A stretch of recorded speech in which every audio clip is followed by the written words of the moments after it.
क्योंकि ये 7 कोस का गिरिराज कन्हैया तुमने उठा लिया है। और सारे आकर के कहने लगे, देख कन्हैया तू सांची सांची बता, तू तो भगवान है, हमने आंखन ते देखो है, तूने 7 कोस के बड़े गिरिराज को एक अंगुरिया पे उठा लियो। कन्हैया कहने लगे कि कहीं भगवान माने बैठे तो सारा मामला गड़बड़ हो जाएगा।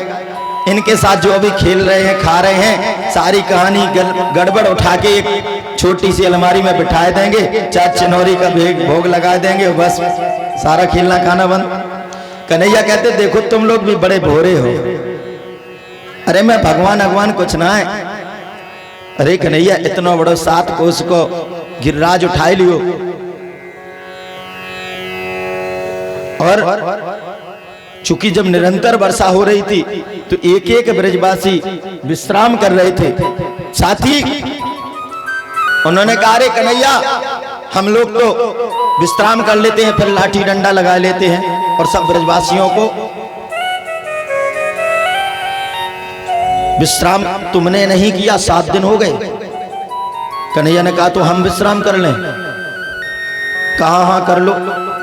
तो उस वजह से हुआ ये, तो कहा विश्राम कर लो। कन्हैया ने कहा तो ठीक है भैया, तुम लोग उठाए रखना। तो क्या अकेले तेरी उंगलिया पे रखा है पर्वत? ये जो वार्ता हुई थी पहले कहा ब्रजवासियों ने कि हाँ कन्हैया तू तो उंगलिया लगाए, हम लोग तो डंडा लगाए इतनी ताकत से। तो कन्हैया ने कहा लो भैया समारे हो, और नीचे ने एक उंगलिया करी के सारे लाठी डंडा चटा चट सबके टूट गए। ओ भाई कन्हैया भैया संभाल, देखो तो नेक उंगलिया नीचे करी के सारी लाठी डंडा टूट गए, नेक और नीचे कर दो तो कंधे ही टूट जाते। तो क्या ये कन्हैया की उंगलिया पे सारा पर्वत रखो है का?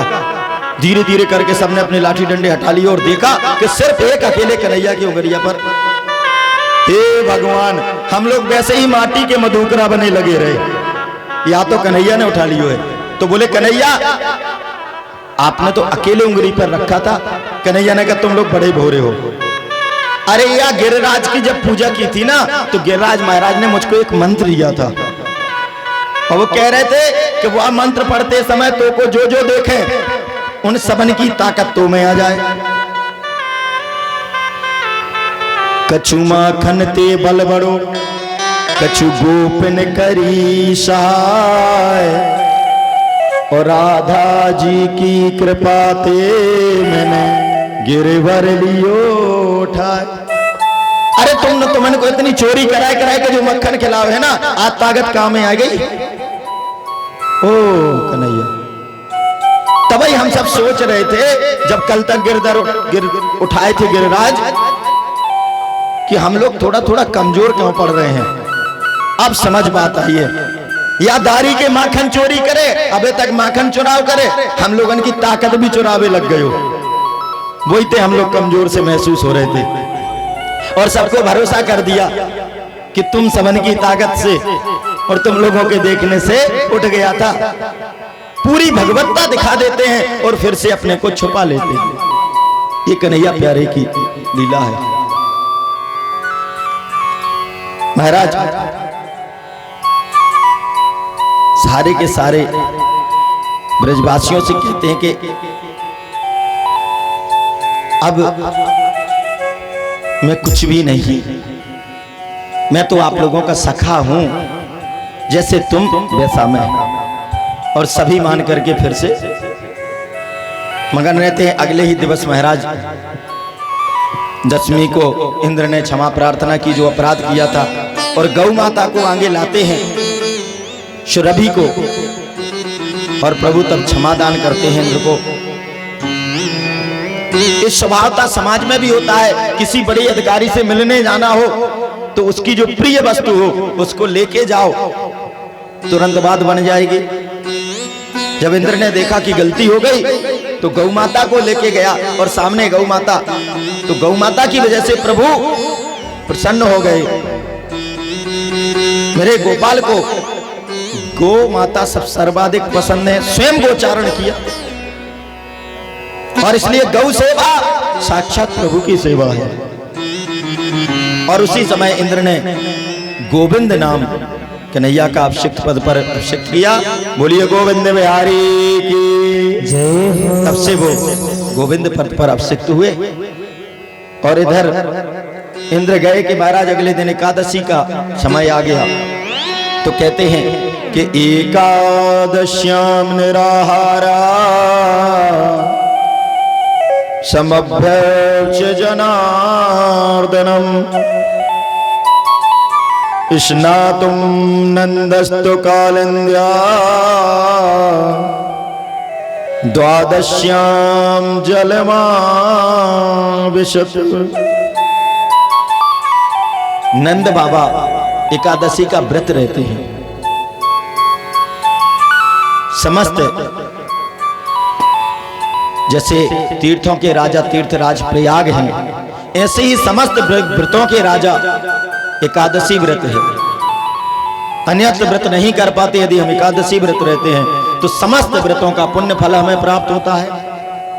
और एकादश्याम निराहार, एकादशी के दिन अन्न वर्जित है, अन्न ग्रहण नहीं करना चाहिए। क्यों महाराज? कहते हैं कि एक बार दैत्यों ने कहा कि प्रभु जहां देखो सब जगह ये देवताओं का कब्जा है, कोई स्थान हमको भी दे दो कम से कम। क्या चाहिए? ये खाने पीने की चीजों में भी देवता लोग हैं। ये अन्न देव, ये जल देव, अग्नि देव, सब जगह देव हैं। तो हम दैत्यों को भी स्थान दे दो। प्रभु ने कहा अगर कहीं अन्न में राक्षसों को बैठा दिया तो जो भी अन्न खाएगा उसकी प्रवृत्ति राक्षसी हो जाएगी, फिर तो बड़ा गड़बड़ हो जाएगा, सारा संसार ही चौपट होगा। प्रभु ने कहा एक काम करो। बोले महाराज जब पूरे महीने भर इनको दे रखा, 30 दिन होते हैं महीने में, हमको कम से कम 2-4 दिन तो दे दो। भगवान ने कहा ठीक है। तो 15 दिन में एक दिन आपका हो जाएगा। महीने में 2 पाक होते हैं, तो एक पखवाड़े में एक दिन आपको दिए देते हैं। ठीक है प्रभु।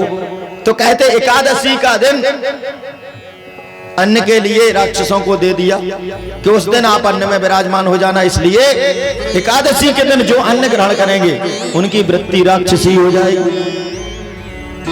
तो उस दिन अन्न वर्जित हो गया। तो महाराज नंद बाबा निराहार रहते हैं। अब अपनी शक्ति और सामर्थ्य से व्रत का तात्पर्य होता है आपके अंदर संकल्प, दृढ़ इच्छा शक्ति जगे, आप संकल्पित हो, भगवान के प्रति आपका भाव रहे। तो एकादशी तो नंद बाबा निराहार रहते हैं, हमारे जैसा नहीं। महाराज जिस दिन सर्वाधिक माल पानी चने, पूछो क्या मामला है भाई साहब? कुछ नहीं, आप थोड़ा व्रत थे।